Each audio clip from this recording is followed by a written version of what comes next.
mahasiswa semester 7 Universitas Pelita Rasa kelas 22 B2A. Di sini ingin mewawancarai salah satu guru dari SD Negeri Cikedokan 02 mengenai implementasi pendekatan pembelajaran mendalam. Kalau boleh tahu sebelumnya perkenalkan dulu namanya siapa, Bu? Oke, nama Ibu Heni Pratiwi. Saya di sini mengajar kelas 4 SD C ya. Kami izin melakukan wawancara sebentar ya, Bu. Oke, bismillah ya. Mungkin dari ini, Bu, dari konsep mungkin ya. Kan dari SD Cikedokan 02 udah pakai kurikulum merdeka kan, Bu? Udah, alhamdulillah kami sudah menerapkan kurikulum merdeka. Berarti sekarang kayaknya jalan sekitar 3 atau 4 tahun lah. Dari situ. Sekarang udah pakai pendekatan mendalam juga, Bu? Oke, karena sepertinya baru tahun ini ya pengenalan pendekatan mendalam, jadi baru jalan di tahun ini, ajaran baru ini kita menerapkannya. Berarti belum lama ya? Ya, belum lama kalau pendekatan mendalam. Mungkin dari penerapan pendekatan mendalam ini kan sebelum diimplementasikan di sekolah pasti guru-gurunya sudah dapat pembelajarannya. Oke. Nah, kalau boleh tahu nih dari pemahaman Ibu mengenai konsep pendekatan mendalam itu bagaimana, Bu? Jadi pendekatan mendalam itu menurut saya itu pendekatan yang cukup menarik gitu. Jadi pendekatan mendalam itu adalah pendekatan yang didesain siswa itu tidak hanya mendengar, menghafal, jadi guru itu lebih banyak ceramah gitu. Tapi pendekatan mendalam ini adalah suatu pendekatan yang berpusat pada siswa, di mana siswa itu diajarkan untuk nalarnya jalan, terus informasinya nyata gitu. Jadi dia tuh kayak seperti berpikir gini, oh yang dijelaskan Bu Guru di kehidupan nyata tuh seperti ini gitu. Jadi pembelajaran mendalam ini menariknya, jadi apa yang kita ajarkan ke anak itu di dunia nyata tuh nyambung gitu. Kan kalau sebelum-sebelumnya zaman kita kecil kadang banyaknya ceramah ya, jadi anak itu hanya mencatat, mendengarkan, beres aja gitu. Kalau mendalam mereka bisa, oh ya di kehidupan nyatanya seperti ini gitu. Untuk pelaksanaan di sekolahnya, bagaimana bentuk penerapannya itu, bentuk penerapan pembelajaran mendalam yang sudah dilaksanakan di kelas itu seperti apa, Bu? Oke, kemarin banget saya itu mengajarkan anak-anak materi perubahan wujud benda ya, yang nyublim, membeku, mencair, mengkristal, menguap, dan sebagainya. Itu saya mengajak anak-anak untuk membuktikan, karena beberapa anak tuh agak asing menyublim itu apa gitu. Kadang mereka kan nulis ya, menyublim ada perubahan wujud benda daripada ke gas. Mereka tuh kadang ya udah sebatas itu aja gitu. Saya ajak mereka untuk mengeksplor gitu, bahwa bagaimana sih menyublim di kehidupan nyata gitu. Saya buat praktek bersama anak-anak menggunakan kapur barus yang di kamar mandi itu dibakar di atas kaleng, pakai kaleng, bawahnya ada apinya, menggunakan lilin. Cuma di dalam kalengnya saya kasih pasir dulu agar tidak terlalu terbakar gitu. Terus kalengnya ditutup, di dalamnya sudah ada kapur barus yang kamar mandi, itu di atasnya saya kasih es batu. Nah, setelah beberapa waktu itu si kapur barusnya hilang. Jadi mereka tuh nyata, oh ya Bu ya benda ini hilang. Padahal sebetulnya tidak hilang. Saat dibuka kan agak ada bau yang menyengat gitu. Mereka bertanya, Bu ini bau apa sih? Ini bau kapur barus yang setelah menjadi gas kayak gitu. Nah di situ sih itu benar-benar itu sangat menyenangkan untuk anak-anak kayak gitu.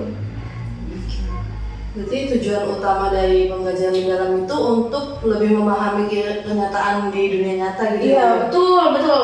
Pembelajaran mendalam tuh bukan jadi kayak teori gitu. Kalau ibarat kita perempuan, aduh ini bukan omong kosong belaka gitu. Tapi ada kenyataannya betul. Terus kira-kira yang terlibat dalam proses pembelajaran mendalam ini siapa aja sih, Bu? Kalau untuk di kelas sejauh ini baru guru dan peserta didik gitu. Tapi untuk pembelajaran mungkin contohnya di bidang ini yang IPAS itu tentang strata ekonomi kayak konsumen, distributor ya, produsen, itu kita biasanya kadang diajak anak-anak ke masyarakat, contohnya misalnya ke pedagang kayak gitu sih. Wawancara gitu. Betul, kadang nggak diwawancara, ini itu sebagai tangan kedua atau misalnya si distributor kayak gitu. Setelah pelaksanaan itu tuh ya, Bu, kan berarti beda banget nih sama sebelumnya nih pembelajarannya. Itu gimana sih, Bu, respon dari orang tua maupun anak yang mendapatkan pendekatan itu gitu? Sejauh ini responnya sih positif ya. Cuman memang kalau pembelajaran mendalam kan emang agak sedikit banyak praktek ya gitu. Tapi emang alhamdulillah asal komunikasinya baik, orang tua murid mau sih kerjasama, misalnya mama tolong di bawah ya, tolong carikan benda ini untuk pembuktian anak-anak eksperimen gitu.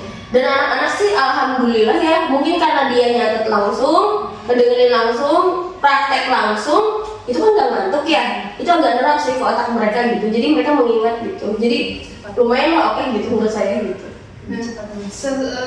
Setelah itu berjalan dengan baik, apa ada kendala yang sangat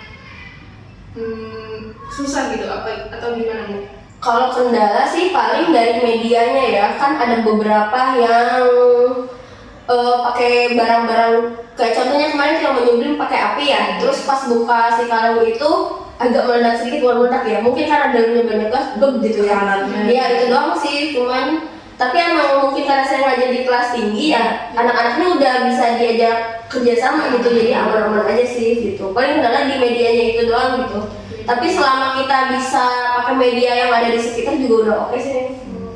Untuk selama kita menerapkan pembelajaran mendalam gitu ya, apakah ada perubahan gitu Bu? Oh banyak pembelajaran ke dampak ke muridnya. Banyak, salah satunya mereka mau belajar gitu, karena menurut saya akhir-akhir ini ya, gimana ya, mereka itu agak melempem sedikit gitu, kayak belajar itu ya udah yang penting juga naik kelas kan gitu ya. Tapi semenjak ada pembelajaran mendalam ini yang dimana dihubungkan dengan kehidupan nyata, terus kadang ya kalau kitanya mau kan praktek nih, mereka tuh Bu, mama aku mau sekolah soalnya kemarin seru sekali sekolahnya kayak gitu. Jadi semangatnya dipacu lagi juga udah oke sih karena saya gitu. Banyak hal positif yang bisa diambil gitu. Jadi semangat ya. Betul. Nah, dari pihak sekolah itu apa sih Bu evaluasi terhadap keberhasilan pembelajaran mendalam itu? Kalau evaluasi paling dari kami sesama guru paling saling mengingatkan gitu. Tapi alhamdulillah dari sekolah itu kemarin banyak pelatihan untuk gurunya, tapi bukan sekolah yang mengadakan gitu. Jadi memang dari luar banyak pelatihan. Terus sekolah juga banyak mengirimkan guru. Nanti yang dikirimkan itu membagikan ke guru-guru gitu. Kemarin alhamdulillah saya dapat amanah dari sekolah itu ikut pelatihan pembelajaran mendalam yang berbasis STEM. Itu di bawah naungan kementerian, jadi BPGTK tuh. Nah setelah itu saya diseminasi ke teman-teman. Akhirnya jadi ilmunya tersampaikan lah gitu. Alhamdulillah. Terus kan tadi ada beberapa kendala ya Bu, kira-kira itu solusi yang harus kita atau Ibu lakukan tuh bagaimana Bu terhadap kendala-kendala tersebut? Paling saya mah ya karena seringnya sama anak-anak gitu, saya konfirmasi aja sih ke orang tua muridnya gitu. Dan emang alhamdulillah orang tua muridnya tuh mau ngerti gitu, terus juga nggak banyak komplain gitu. Contohnya kayak kemarin kan harus membuat tungku ya untuk menyublim, itu anak-anak disuruh bawa batu bata. Nah itu juga saya gak takut ya, takutnya apa disalahgunain, apa jatuh kena kaki atau gimana, itu orang tua muridnya mau sih.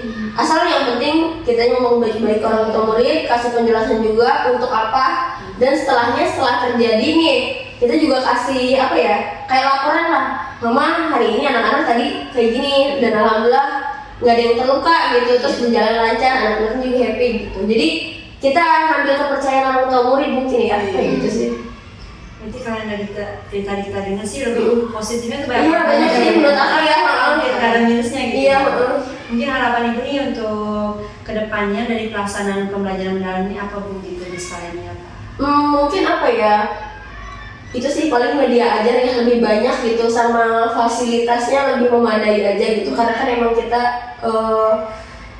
muridnya juga agak banyak ya, jadi daya tampungnya mungkin misalnya kayak medianya ada berapa untuk murid seberapa gitu.